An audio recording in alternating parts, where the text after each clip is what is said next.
It's all the add-ons. Mr. Mars has 4 minutes to complete his driving destination, the Houston Heat and the driving beat. Go, Mike. Where am I? It's Beat the Heat Drive. So coming up here, summer's coming up. It's going to be plenty hot. So we got a few things you can do. Number one, you can head off to the Blue Bell Creameries. And this is about 75 miles from Houston. Summer, ice cream go together. Blue Bell Creameries Visitor Center in Brenham is a great road trip. You can tour the facility, you can tour their museum, and you can also try out some of their different flavors of their ice cream. Then, if that's not what you're looking for, number two, go to the Bryan Museum down in Galveston. Now, this is fairly new. It opened in 2015, and it's in the old historic Galveston Orphans Home. Now, if the beach is too hot, this is where you want to go because it's all inside, air conditioned. There's over 70,000 artifacts from the American West and Texas to go in and look at, restored galleries, interactive exhibits, and it's all air conditioned. And it's nice to go along the Galveston seawall to kind of make your way back to Houston whenever you do that. Number three, a lot of people know it. We've been there a couple of times, the Lone Star Flight Museum in Houston. Now, there are 24 historical aircraft here, and kids are fascinated by airplanes. We are fascinated by airplanes. So this is a great museum to go visit. Ellington Airport used to be down in Galveston until Hurricane Ike came in and forced them to make a move. But they've got historic aircraft, they got interactive flight simulators, and they got a lot of aviation history from World War II through the space age. Now, number four, Brazos Bend State Park Nature Center. This is up in Needville. This is 4,897 acres. You don't really want to go out midday walking around, but they do have the George Observatory Visitor Center that I didn't know existed. Now, this provides a cool introduction to the wildlife and the ecosystems of Brazos Bend State Park. You get there early, get a little bit of shade, do a short walk around the alligators, and then go inside and check out all the exhibits that you got. Take a picnic, and you've got a full day of a family trip there.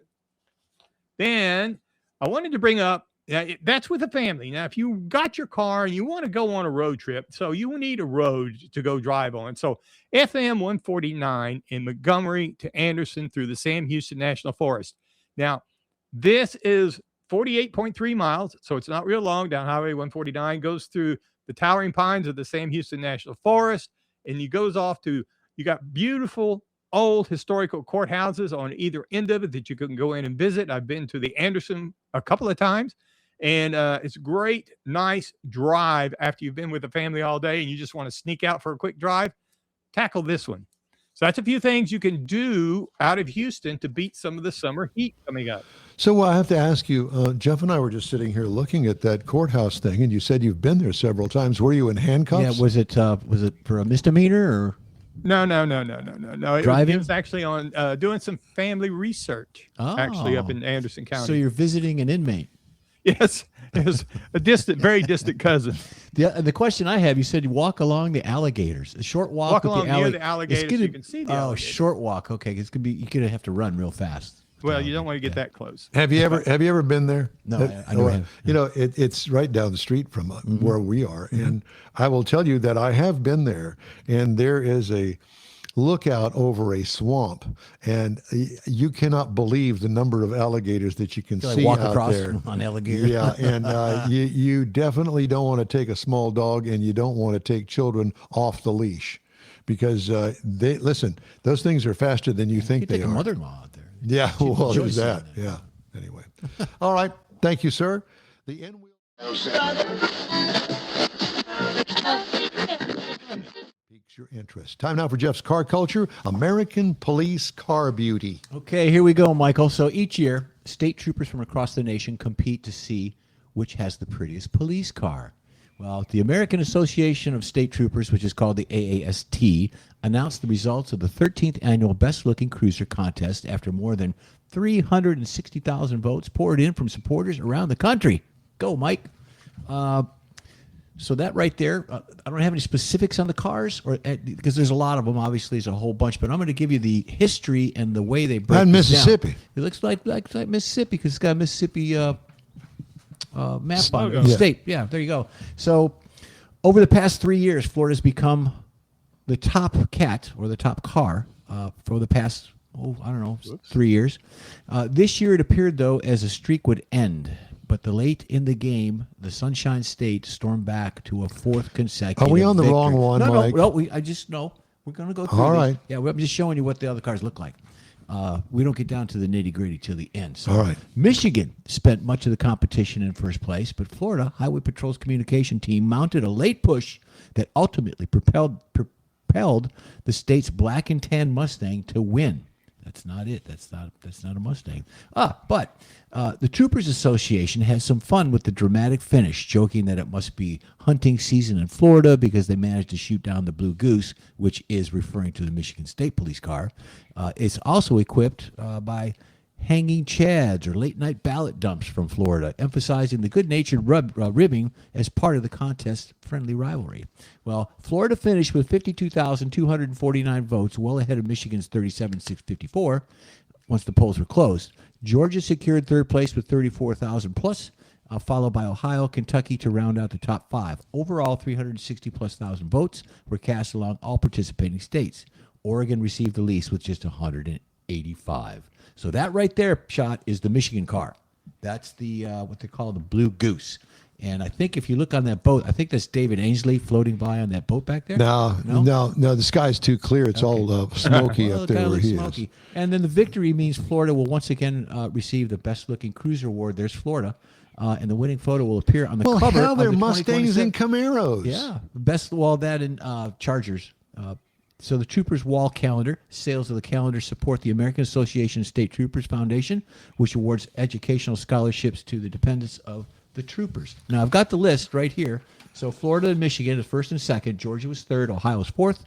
Texas came in ninth with 11,164 votes. So good. We made a top 10, which is good. But Michigan and We need to do better. Florida battle it out. Well, we need. But you know what? We need the sergeant to get out there. Woodard. It's all. Well, I know. We need Woodard to be our He spopsperson. got a new car too. He showed it to us the last time. Yeah, he as a was matter of on. fact, I saw a brand new State Trooper SUV. Whew. Nice. Oh yeah, they're nice. So maybe next year we'll get him next year. I want to know how much Gotta they do better. cost. The trooper car. A lot. Well, I think it's all the add-ons because there Well, was it a, is. there was a dealership when I worked for ATD. There was a dealership in South Texas that did the Border Patrol vehicles, and they put the radios and the gun racks and all the stuff Yeah. in them, the stickers and all that. And that was a process. You had to be licensed through the state to work on those particular vehicles for the state, the vehicles in the dealership. So there's a little bit of regulation to go on with that, but I'm sure they're expensive, and it's all the add-ons. Mr. Mars has. That's funny. All right, Mr. Mars, this week in auto history, it's all yours, sir. Oh, Yeah, we I gotta found a click few your mic. things this week that are coming up next week in the automotive world that might be of interest to be you might want to check into a little bit further. So, for example, on July the 19th, back in 1943, the Alaska Highway received its official name.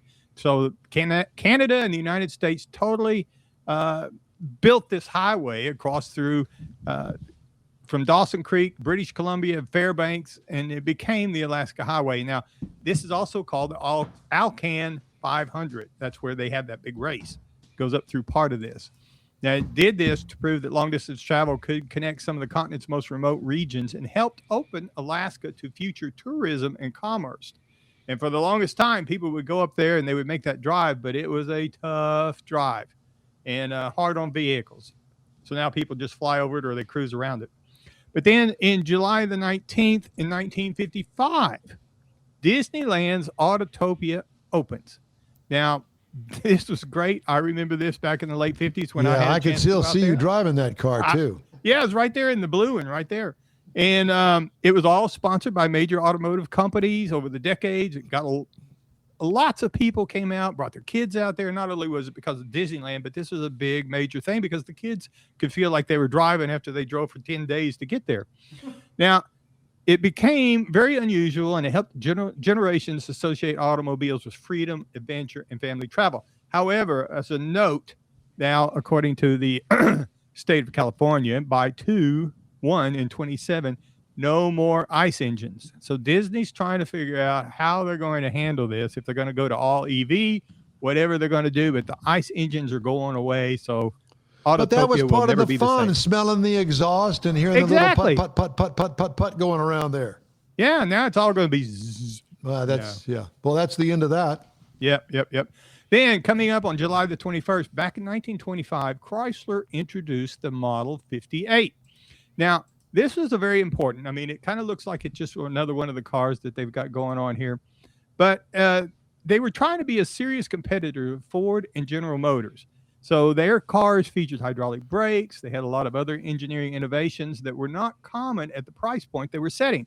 And what this really was the bridge between the Maxwell Chalmers car company and the emerging Chrysler company. So this was the real important car that took them out of the Maxwell state and straight into the Chrysler Corporation, trying to become what they are today. And it's still out of focus. Sure is. The other thing coming up July the 22nd is something everybody, you should remember if you've got any age on you at all, is parking meters. Now, this is the first parking meters were approved in Oklahoma City, of all places. And it was installed. That's why nobody lives there anymore. Exactly, because of the parking meters.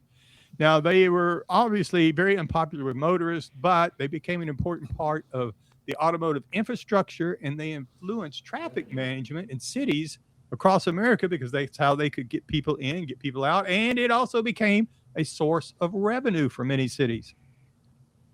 Coming up on July the 24th, we're going to find something I found this really interesting. I had no clue that GM had a Cadillac 16-cylinder engine. Now, this is for the concept back in 2002 that they revealed this. It was a massive luxury car with a massive V16 engine in it. Now, it's really a good-looking car, and you can see how a lot of the designs that have come up since then have followed this as far as the body lines and things go. But it just it was part of the thing that they were moving into that line, and this concept car is what generated a lot of buzz at the car shows at the time. Unfortunately, it never made it into production beyond the concept stage. Then coming up on July the 25th, now I really like this one, and one of these days we're going to do some more stories on it, but it was the first, 1971, the first Cannonball Baker C2 Shining Sea Memorial Trophy Dash. Now, this is where it started in Red Ball Garage on the East Coast and went to the Portofino Hotel in Redondo Beach in California. Now, it was organized by Brock Yates. There's a lot of reasons, the big story behind that, but the bottom line is the idea was to get from New York to California as soon as possible on public roads. Now, it was very controversial, became what they called an outlaw race, and there's a lot of movies that were made about this race. And in 1981, the biggest one, it was the first of a series of 3, was the Cannonball Run.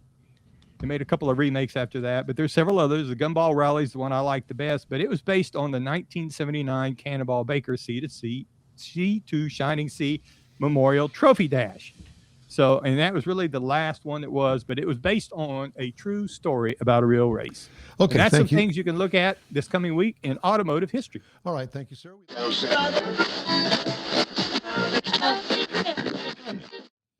All right. What's coming up? Time now for this hour's car review. I had the opportunity to drive the 2026 VW Tiguan. Now, I have some experience through a friend of mine with a Tiguan, and I was not impressed. However, let me say this. It's been completely redesigned for this 26 model year. Actually, it was all new in 25, but you know how they do model years these days. You can't ever keep it straight. Mm-hmm. Anyway, so it comes up in these trim levels, the S, the SE, the SE R-Line Black, and the SEL R-Line Turbo. What did I have? The SEL R-Line Turbo all-wheel drive. This is considered a small SUV. I don't know where they come up. Well, I do know where they come up with the size ranking, but this is not small. This is what I would call a midsize, but that's just me. It fits between the Taos and the Atlas versions of their SUV from Volkswagen. Exterior changes from last model year, as I mentioned, complete redesign for the 2025 model year. Updated front fascia, has larger horizontal lines and a bigger grille opening up there. They've brought it up to date. Thank you. Flattened wheel well openings are attractive and hide the plastic surrounds of those wheel well openings. Rear hatch holds fender-to-fender lighting. The sunshade and small rear window give it a fastback look. What I like, the overall design is modern but conservative. Just grab her by the collar. We're having an issue with the dog in here this morning, and it's turned into being a pest. Is what it is. Overall design, as I mentioned, modern and conservative. What could use improvement? Not a fan of non-functioning roof rails. And why manufacturers feel that they have to put them up there, I don't know. If it's a look thing, great. Then make it an option. Do you want roof rails? You don't want roof rails. If it comes with roof rails and I don't like them, then take them off. And charge back to the company because I don't want them. That's just me. Just saying. Interior highlights. Top of the line SEL R Turbo offers quilted and perforated seating surfaces. And boy, does it look good. There you get a picture of it right there. Huge screen in the middle, easy to view and use.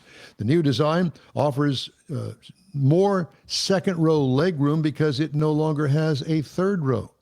So keep that in mind. They squeezed in a third row, and I think that they figured out, just not selling that many because there's just not enough room in this small SUV for a third row. So they dropped it. And now it offers a lot more room in the back. What I liked about it, high marks for the design and execution and materials. What could use improvement? Nothing on that interior. It's hot. Hot meaning good looking. Engine is a 2-liter turbocharged 4-cylinder engine, and this is the optional upgraded engine with 268 horsepower. Now, it's got a lot of horsepower and 258 pound-feet of torque, and it runs through an automatic 8-speed transmission. Tow rating, 1,800 pounds, so a small trailer.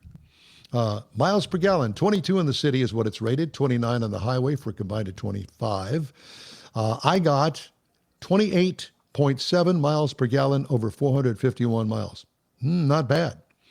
What I liked about it, plenty of power once that turbo spools up, and there's the key. What could use improvement? The transmission is slow to downshift and has significant turbo lag.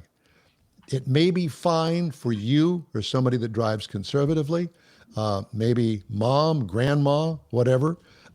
In a big city, it doesn't work because if you're trying to get across a very busy intersection with stop signs, you need to have that car's power ready to go right then and there. And it's not quite there yet. Ride and handling. What I liked, comfortable ride quality.